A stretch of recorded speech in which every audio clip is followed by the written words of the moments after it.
जय श्री राधे, जय श्री कृष्णा। आप सभी का श्री ज्योतिष केंद्र में हार्दिक स्वागत है।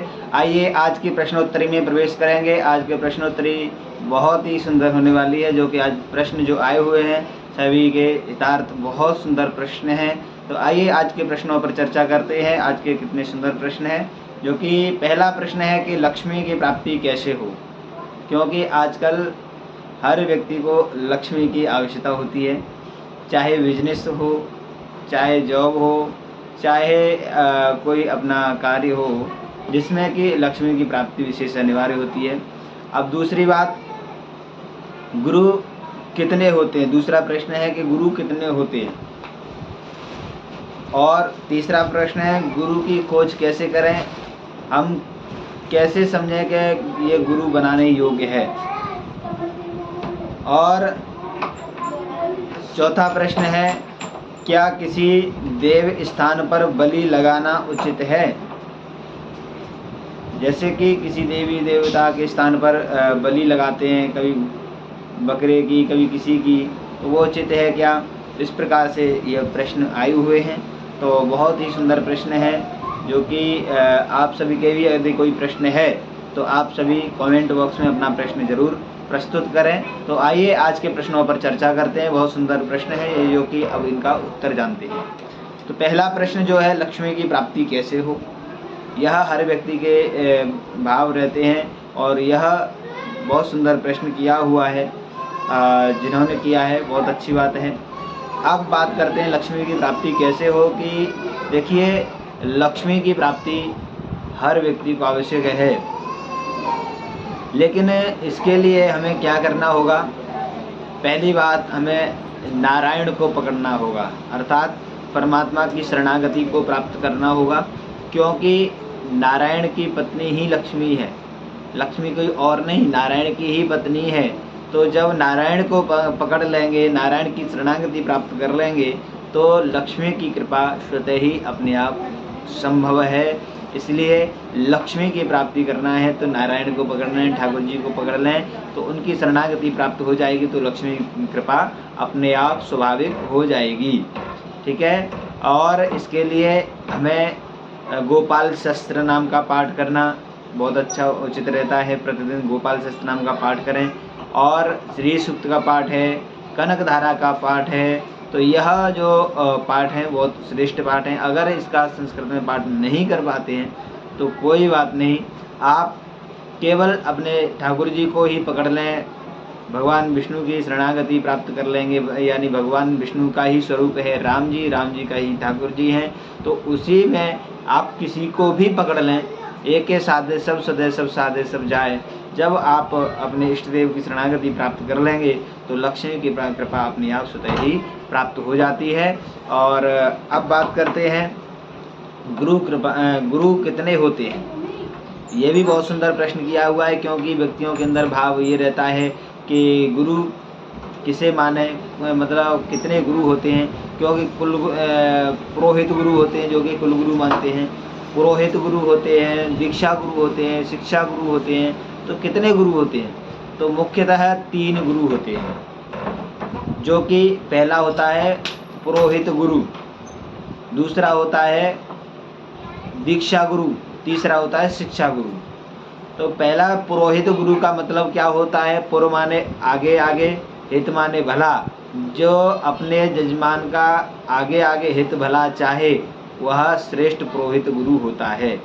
अगर किसी कारणवश पुरोहित गुरु हमें उचित मार्ग नहीं देता और हमें गलत मार्ग पर ले जाता है, तो वह पुरोहित गुरु हो नहीं सकता। तो पुरोहित गुरु का मतलब यही है, जो आगे आगे यजमान का हमेशा भला चाहे, हित चाहे, वही पुरोहित गुरु होता है। दूसरी बात, दीक्षा गुरु। दीक्षा गुरु एक ही होता है, जैसे कि कुल गुरु भी एक होता है और दीक्षा गुरु भी एक होता है। दीक्षा गुरु एक होता है, लेकिन दीक्षा गुरु किसे कहते हैं वो समझने की आवश्यकता है। दीक्षा गुरु इसे कहते हैं जो हमारे कान में मंत्र देते हैं और हमें वह मंत्र देकर के हमें भगवत मार्ग पर चलने का मार्ग प्रशस्त करते हैं। हमें सत्संग के माध्यम से हमारे अंदर जो अज्ञान रूपी अंधकार भरा हुआ है, उस अज्ञान रूपी अंधकार को दूर करके ज्ञान रूपी प्रकाश प्रदान करें। अर्थात गु माने अंधकार, रू माने प्रकाश, जो अंधकार से प्रकाश की ओर ले जाए उसे गुरु कहते हैं। ऐसे गुरु जो कि दीक्षा गुरु होते हैं, जो हमें परमात्मा के सन्मार्ग पर प्रशस्त करते हैं, यानी परमात्मा की शरणागति प्राप्त कराते हैं। तो ऐसे होते हैं दीक्षा गुरु। और दीक्षा गुरु जिंदगी में एक ही बार बनाए जाते हैं। दीक्षा गुरु इस प्रकार बनाना चाहिए जैसे हम अपनी बेटी के लिए घर देखते हैं, परिवार देखते हैं, वे उसका जो जिसके साथ में वर के साथ में कन्या की शादी करना चाहते हैं, वो वर के स्वभाव को देखना चाहते हैं, उसके व्यवहार को देखना चाहते हैं। उसी प्रकार से हमें अपने सद्गुरुदेव यानी जिसे गुरु बनाना चाहते हैं उसके प्रति पहले अपना भाव जागृत करें, पहले भाव से उनको गुरु बनाएं, भाव से गुरु बना करके फिर उनकी शरणागति प्राप्त करें, और उनकी शरणागति प्राप्त करके उनकी आज्ञा का पालन करते हुए तब हम दीक्षा उनसे लें। और दीक्षा लेने के बाद उनकी ना तो बुराई करना चाहिए, अपने गुरु की कभी बुराई नहीं करना चाहिए, और ना ही बुराई सुनना चाहिए। यदि कोई करते भी हैं, अगर कोई अपने गुरु की बुराई करते भी हैं तो पहली बात वहीं तुरंत जवाब देना चाहिए। यदि नहीं वो हो पाता है तो आप वहाँ से खड़े होकर के दूर चले जाना चाहिए, लेकिन बुराई नहीं सुनना चाहिए। क्योंकि देखिए बुराई तो हर व्यक्ति की ज़िंदगी में होती ही है, कोई ऐसा व्यक्ति ज़िंदगी में है ही नहीं जिसकी बुराई ना हो। भगवान राम तक को किसी ने नहीं छोड़ा, भगवान कृष्ण तक को नहीं किसी ने छोड़ा, तो हमारे तुम्हारे कोई मानव जीवन में कोई है तो उसकी बुराई संभवतः होनी ही है। परंतु जो सद्मार्ग पर हमेशा चलते रहते हैं उनको कभी भी किसी प्रकार की कोई आँच नहीं आती है, उसको कोई संकट नहीं आता है। इसलिए हमेशा सद्मार्ग पर चलते रहना चाहिए, श्रेष्ठ गुरु की शरणागति प्राप्त करना चाहिए। लेकिन ऐसा गुरु भी नहीं होना चाहिए जो कि अपने आप को स्वयं को परमात्मा मान ले। अपने आप को स्वयं को परमात्मा मानने वाला कभी गुरु हो ही नहीं सकता, क्योंकि परमात्मा से मिलाने के लिए गुरु है, लेकिन परमात्मा बनने के लिए गुरु नहीं होता है। जो अपने आप को परमात्मा बनाते हैं, जो अपने आप को अपने सिद्ध समझ लेते हैं कि मैं ही सब कुछ हूँ, परमात्मा कुछ नहीं है, परमात्मा को जो भूल बैठते हैं वह बिल्कुल भी गुरु हो ही नहीं सकता है। उसे आप गुरु बनाना बिल्कुल मूर्खता है। इसलिए हमें अपने श्रेष्ठ गुरु की शरणागति प्राप्त करना चाहिए, जो हमें हमेशा सद्मार्ग बताए, जो हमें भगवत मार्ग पर ले जाए, यानी भगवान से मिलाए, वही श्रेष्ठ गुरु है। ठीक है, अब बात करते हैं कि गुरु कैसा होना चाहिए, वह आपको बता दिया। गुरु कितने प्रकार के होते हैं वो भी बता दिया। गुरु होते हैं 3 प्रकार के, वो आपको बता दिया, जो कि पुरोहित गुरु, दीक्षा गुरु और शिक्षा गुरु। शिक्षा गुरु वो होते हैं जिससे हमें कुछ भी सीखने के लिए प्राप्त हो, जिससे हमें एक शब्द भी यदि कोई आत्मज्ञान की तरफ हमारे को प्राप्त हुआ है तो वह शिक्षा गुरु होता है। शिक्षा गुरु अनेक हो सकते हैं, शिक्षा गुरु की कोई गिनती नहीं है, कोई काउंटिंग नहीं है, उसके लिए अनेक गुरु हो सकते हैं। शिक्षा गुरु तो जिससे हमें शिक्षा प्राप्त हो जाए वही शिक्षा गुरु है। इस प्रकार 3 प्रकार के गुरु होते हैं। और गुरु कैसा होना चाहिए उसके लिए आपको बताया ही है कि श्रेष्ठ गुरु होना चाहिए, जो कि विद्वान होना चाहिए, उसके अंदर भक्ति होना चाहिए, उसके पास गाड़ी धन दौलत की आवश्यकता नहीं है, उसके पास भजन है कि नहीं है, उसके अंदर श्रद्धा भाव है कि नहीं है, उसके अंदर जो है दया भाव है कि नहीं, जो कि प्रत्येक जीवों की सेवा करने के लिए है, उनका भाव है कि नहीं। ऐसा तो नहीं है कि स्वयं को ही सिद्ध मान ले, कि अपने आप को ही सब कुछ सर्वस्व मान ले, ऐसा नहीं है। प्रत्येक जीव के हितार्थ कार्य करने वाला है कि नहीं है, और जो कि परमात्मा के सद्मार्ग पर हमें ले जाने वाला हो, ऐसे श्रेष्ठ गुरु होना चाहिए। जो हमें समय समय पर प्रेरणा देता रहे, ऐसा गुरु होना चाहिए। ठीक है, अब बात करते हैं कि चौथा जो प्रश्न है बहुत सुंदर प्रश्न है, जो कि क्या किसी इस देव स्थान पर किसी जीव की बलि लगाना चाहिए या नहीं। ये बहुत सुंदर प्रश्न है, जिन्होंने किया है बहुत सुंदर प्रश्न किया है, उनको बहुत बहुत धन्यवाद करते हैं। जो कि बहुत सुंदर प्रश्न है कि देव स्थान पर बलि आजकल ज़्यादा लगाने लगे हैं, जो कि किसी देवी के नाम से या देवता के नाम से बलि लगाने लग जाते हैं कि भाई फलानी देवी की बलि है वो देनी पड़ती है, या देवता की बलि है देनी पड़ती है, बकरे की बलि है या किसी और अन्य जीव की बलि है। लेकिन इस प्रकार से नहीं करना चाहिए। यदि कोई सनातन धर्म का शुद्ध सात्विक देवी देवता है तो वह बलि ले ही नहीं सकता। ये किसी जीव की बलि लेना उचित नहीं है। किसी भी जीव की जीव हत्या करके यदि कोई देवी देवता को प्रसन्न करना चाहे तो सर्वथा अनुचित है, क्योंकि जिस जीव की बलि लगा रहे हैं क्या उसके प्राण नहीं है, क्या उसके अंदर जीव नहीं है, और जीव है तो क्या उस जीव के अंदर परमात्मा नहीं है? क्योंकि ईश्वर अंश जीव अविनाशी चेतन अमल सहज सुखराशि, प्रत्येक जीव में परमात्मा का ही अंश है। तो प्रत्येक जो जीव में परमात्मा ही निवास करते हैं, तो हम उस जीव की बलि लगा करके परमात्मा को प्रसन्न करना चाहते हैं, कभी नहीं हो सकता। इसका उदाहरण ये है, भागवत में जो प्राचीन वराही की कथा आती है, बहुत सुंदर कथा है, जो कि प्राचीन वराही ने भी ऐसा ही किया था। जो कि प्राचीन वराही को किसी ने भटका दिया था, उनको जो सदमार्ग से गलत मार्ग पर प्रशस्त कर दिया था, जो कि प्राचीन वराही को ये प्रेरणा दे दी थी कि बलि लगाना चाहिए यज्ञ में बलि लगाते हैं तब जाकर के यज्ञ सफल होता है। वही कार्य राजा प्राचीन वराही ने किया। प्रत्येक यज्ञ में घोड़ा बकराओं की बलि लगाना प्रारंभ कर दिया, लेकिन जब बलि लगाते लगाते समय गुजरा, नारद जी को चिंता होने लगी। नारद जी दौड़ करके आए, नारद जी ने आकर के राजा प्राचीन वराही को समझाया कि प्राचीन वराही तुम ये क्या कर रहे हो, बहुत बड़ा अपराध कर रहे हो। प्राचीन वराही कहते हैं कि मैं तो यज्ञ कर रहा हूँ, इसमें क्या अपराध हो गया? तब नारद जी कहते हैं तुम यज्ञ तो कर रहे हैं, लेकिन यज्ञ में किन घोड़े बकराओं की बलि दे रहे हैं? जो घोड़ा बकराओं की जिनकी बलि दी है वो देखो आकाश की तरफ, तुम्हारे तरफ मुंह फाड़ करके सब इंतजार कर रहे हैं, आपकी प्रतीक्षा में है कि कब प्राचीन वराही आए, जब वो इनका भक्षण करें। इसलिए प्राचीन वराही यह घोड़े बकराओं की बलि लगाना सर्वथा अनुचित है। यह करना एक बहुत बड़ा अपराध है। ऐसे करके यज्ञ को सफल नहीं किया जा सकता और यज्ञ में विघ्न ही होते हैं। इसलिए ये प्राचीन वराही यज्ञ में बलि नहीं लगाना चाहिए। यदि बलि लगाना है तो घोड़े, ममता रूपी घोड़े और जो है अहंकार रूपी ममता और अहंकार को जो है बलि लगाना चाहिए, यानी अपने अंदर से अहंकार और ममता को दूर करना चाहिए, परमात्मा की शरणागति को प्राप्त करना चाहिए।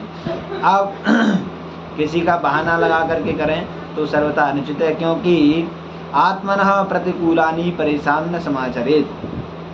अर्थात इस श्लोक का अर्थ यह है कि आत्मनः प्रतिकूलानि, यानी अपनी आत्मा को जो व्यवहार अच्छा न लगे वह व्यवहार किसी भी सामने वाले व्यक्ति के साथ में व्यवहार नहीं करना चाहिए। क्योंकि जैसे कि हम डॉक्टर के पास जाते हैं, डॉक्टर हमारे सूज लगाते हैं, थोड़ी छोटी सी सूज लगाने पर हम भैया मैया कह करके चिल्लाते हैं और इतना कष्ट होता है, दर्द होता है और तब कितनी वेदना पहुंचती है। लेकिन हमारे एक सूज से इतनी वेदना पहुंच सकती है, तो जिस जीव की गर्दन पर गड़सा चलाया जाए तो क्या उस जीव को कष्ट नहीं पहुंचेगा? अरे वो बोल नहीं सकता है, लेकिन उसकी जीव जो आत्मा है वो कितना कष्टमय रहती है, उसको कितना कष्ट होता होगा। इसलिए ऐसे किसी जीव के गर्दन पर गड़सा चलाना सर्वथा वर्जित है। किसी भी देवी देवता का बहाना लेकर के आप जो कार्य कराते हैं वो सर्वथा अनुचित है। इसलिए ऐसे बलि किसी भी स्थान पर नहीं देनी चाहिए। यदि बलि देना है तो सनातन धर्म में नींबू या नारियल की बलि दे सकते हैं, लेकिन किसी जीव की हत्या करके बलि नहीं लगाना चाहिए। ठीक है। अब इसका जो उदाहरण एक और आपको बताएं, जैसे कि एक अंगुलीमाल था जिसके क्षेत्र में कोई जाता था तो अंगुलीमाल के क्षेत्र में कोई जाता तो अंगुलीमाल की एक आदत थी कि जो भी दिखाई देता उसकी उंगली काट लेता था। जब उंगली काट लेता था तो एक बार एक संत अंगुलीमाल के क्षेत्र में पहुंचे। अंगुलीमाल कहता है, बाबा जी आप यहाँ पर कैसे आए? क्योंकि तुम्हें पता नहीं है कि मैं अंगुलीमाल हूँ? बोले मुझे पता है, तुम अंगुलीमाल हो और उंगली काट लेते हो। बोले अच्छा, तुम्हें ये भी पता है कि उंगली काट लेते हो, फिर भी तुम मेरे क्षेत्र में आए हो, तुमको थोड़ा सा भी अपने ख्याल नहीं आया? तब संत ने कहा, हे अंगुलीमाल, मुझे कोई चिंता नहीं है कि तुम मेरी उंगली काट लोगे, आप उंगली काट सकते हो, परंतु मेरी एक इच्छा है वो आपको पूरी करनी होगी। बोले क्या इच्छा है? तो संत ने कहा कि ये वृक्ष है, इस वृक्ष में से एक डाली, छोटी सी डाली मुझे काट करके दे दो। तो अंगुलीमाल ने सोचा कि बताओ, ये बाबा जी एक छोटी सी डाली मांगते हैं, अरे इन्हें पता नहीं मैं बड़े से बड़े कार्य करने वाला, एक छोटी सी डाली से क्या होगा, ला इस पेड़ को ही काट देता हूँ। तो अंगुलीमाल ने लिया, पूरा पेड़ ही काट के दे दिया। कहा कि लो महाराज, पूरा पेड़ ही काट के दे दिया, जो डाली चाहिए वो ले लो। तब संत ने कहा, हे अंगुलीमाल, मैंने तुमसे पेड़ काटने के लिए बिल्कुल नहीं बोला था, मैंने तो तेरे से एक डाली के लिए बोला था। मुझे तो केवल एक डाली चाहिए, मुझे पेड़ नहीं चाहिए। पेड़ को पुनः वापस उसी स्थान पे लगाओ, ये मेरा आदेश है, उसी स्थान पे लगाओ। तब अंगुलीमाल कहता है, नहीं महाराज, जो पेड़ कट चुका है वो पेड़ द्वारा कैसे लग सकता है, बिल्कुल भी नहीं लग सकता है। तब संत ने कहा कि हे अंगुलीमाल, जिस पेड़ को तुम लगा नहीं सकते तो उस पेड़ को काटने का किसने अधिकार दिया, उस पेड़ को आप कैसे काट सकते हो। ऐसे ही किसी भी जीव को जब जीवन दान नहीं दे सकते तो किसी की जीव हत्या करने का तुम्हारा क्या अधिकार है। इसलिए हे अंगुलीमाल, तुम जिसकी उंगली काटते हो तो क्या कभी किसी की उंगली आपने दान दी है? जब उंगली दे नहीं सकते तो उंगली काटने का क्या अधिकार है तुम्हारा। इसी प्रकार से किसी भी जीव की बलि दे करके आप किसी देवी देवता को प्रसन्न करना चाहो, ये बिल्कुल सख्त वर्जित है, बिल्कुल सनातन धर्म के विरुद्ध है। इसलिए ऐसा कार्य कभी नहीं करना चाहिए। तो आज के लिए इतना ही। आज की आपको प्रश्नोत्तरी में आपको ज़रूर अच्छा लगा होगा, ऐसा विश्वास है। यदि अच्छा लगा है तो आप इस वीडियो को आगे भी शेयर करें और लाइक, कमेंट, सब्सक्राइब, जो हमारे यूट्यूब पर नए जुड़े हुए हैं सब्सक्राइब अवश्य करें। और अपना प्रश्न कमेंट बॉक्स में ज़रूर करें। आपका प्रश्न हमें प्राप्त होगा तो ज़रूर आपके प्रश्न का भी उत्तर देने का प्रयास करेंगे। आप अपना कमेंट बॉक्स में प्रश्न ज़रूर करें और ये वीडियो अधिक से अधिक शेयर करें। जय जय श्री राधे, जय श्री कृष्ण।